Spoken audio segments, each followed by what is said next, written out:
On the way, they were surrounded by commoners, who immediately recognized Lady Prusse. The knight offered her to put on a cloak if she felt uncomfortable. The girl refused. Everything was fine. It was good, of course, to show off her face in front of people. But the fact that she sat behind the knight's back harmed her reputation. The doors to the temple were closed. The guards had no intention of opening them. Hiram Mathilde stopped his horse abruptly, not understanding what was happening and why they were not being allowed to go.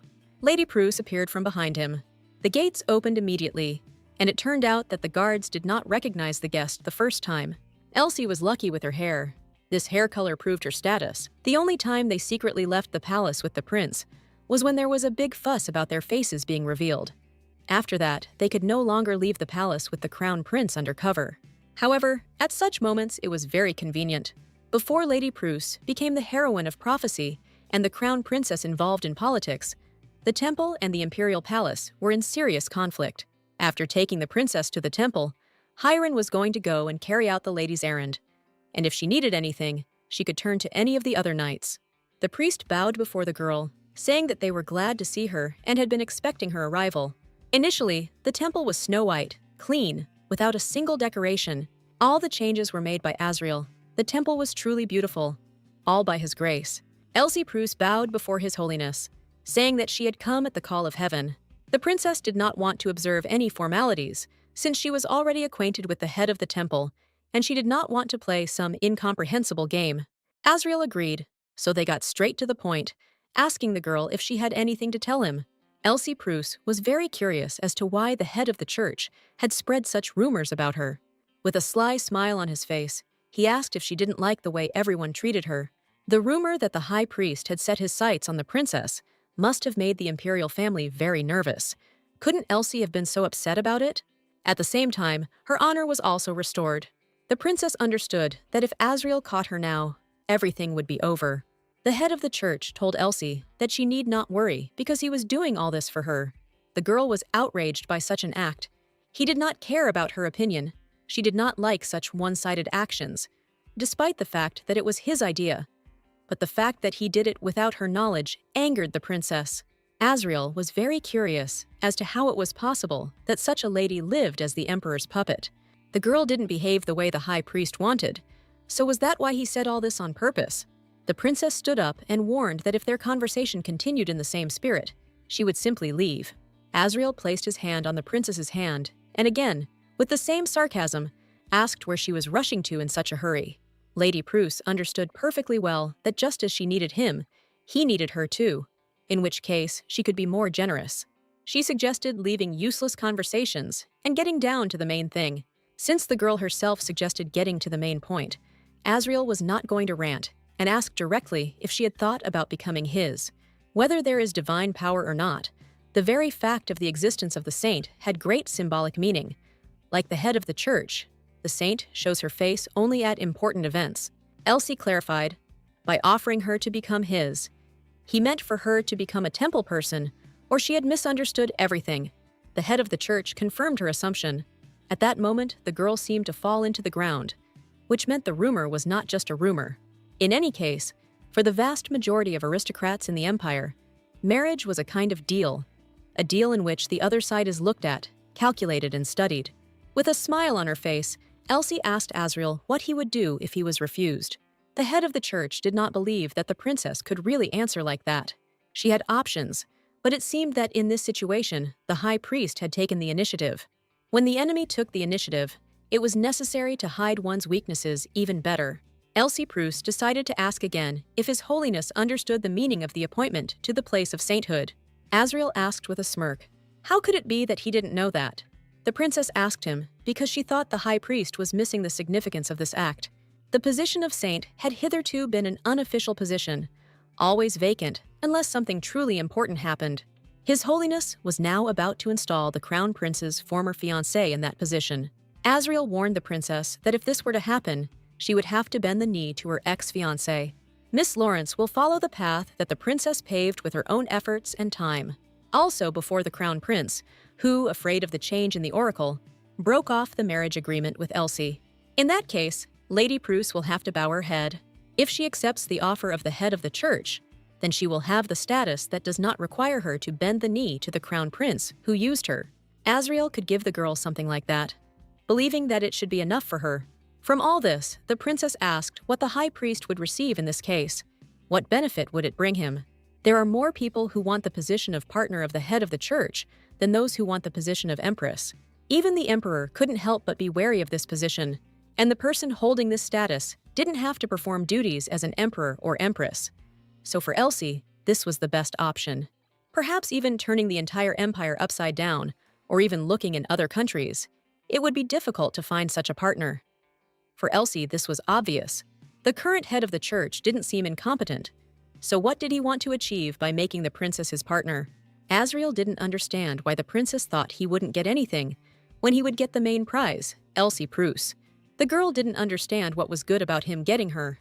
The head of the church could gain a lot from simply being near the duke's daughter, and he also believed that the girl herself understood this perfectly well. His eyes lit up at the thought of making a woman like Elsie his own. The princess reminded that she was not someone's thing. If His Holiness really wanted to be with her, then he could become hers. Asriel immediately agreed. If the girl wanted it, then so be it. Lady Pruss asked if that was all he wanted to tell her. It seemed to her that there was something more important, and the girl was not mistaken. Asriel took out a black envelope from the desk drawer. It was the will of the former head of the church. The princess swore to remain silent about everything she heard in it. The high priest believed that the girl guessed its contents. Most of the wills of the heads of the church expressed hope for peace and stability of the empire. But the will of the previous head of the church was not public. The fact that the previous head of the church kissed Elsie on the forehead and gave her a blessing was widely known, but that was all. Apart from this, Elsie Pruss had no more one-on-one meetings with him. If the contents of the will were related to her, then the princess was very curious about what was written there. Asriel warned that if the girl was going to listen to this story, she should pull herself together. The oracle was wrong. The words that Elsie Pruss, becoming the crown princess, would bring peace and stability to the empire were a lie from the very beginning. The girl couldn't believe it. Her legs wobbled. It all sounded like a stupid dream. It would be better if the oracle changed overnight. It would be better if Navaya was the one the oracle spoke of, the princess thought at that moment. Asriel tried to bring the girl to her senses. The contents of the oracle were wrong, but that didn't mean the oracle itself was a lie. Her heart was torn apart, in which case she did not understand what was the lie. The part about her becoming the wife of the crown prince, or the part about the person who would bring peace and stability to the empire. Elsie began to think that perhaps the problem all this time was not with them, but with herself. Now the content of the oracle she received was a lie. Was that fair for her? Gently taking the girl's face, Asriel asked if it would make her happy if it turned out to be a lie that she was supposed to be the crown princess. To ensure peace and stability in the empire, the emperor used Elsie as a tool.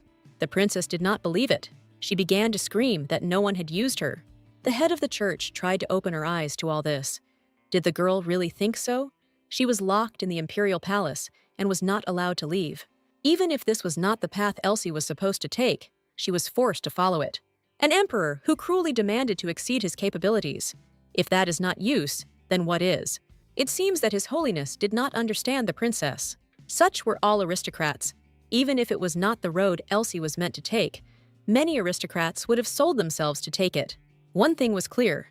The emperor never demanded anything from the princess that she could not do. The high priest couldn't believe his ears. Elsie was defending the emperor, who had been using her all this time. The princess still tried to defend her vision of the situation, and besides, she always had enough abilities. Drawing Asriel's attention to the window, she asked if he knew what was behind it. The clock tower built there was ordered to be built by Lady Pruss. Aristocrats didn't know it, but for ordinary people, watches were a luxury item. Subjects without watches used sunset and sunrise to arrange meetings. That is why the princess built a clock tower in the very center of the capital, so that everyone could check the time whenever they wanted. When this tower was being built, Elsie thought of only one thing, that she wanted it and no one else. All the aristocrats were against the construction of this tower. It was a luxury, and they did not understand why such a useless thing was built in the center of the capital. But when the princess wanted it, everyone shut their mouths. Everything she did had a plan, so Lady Pruss did not consider her actions useless, and in the end, everyone who was against it fell silent and agreed.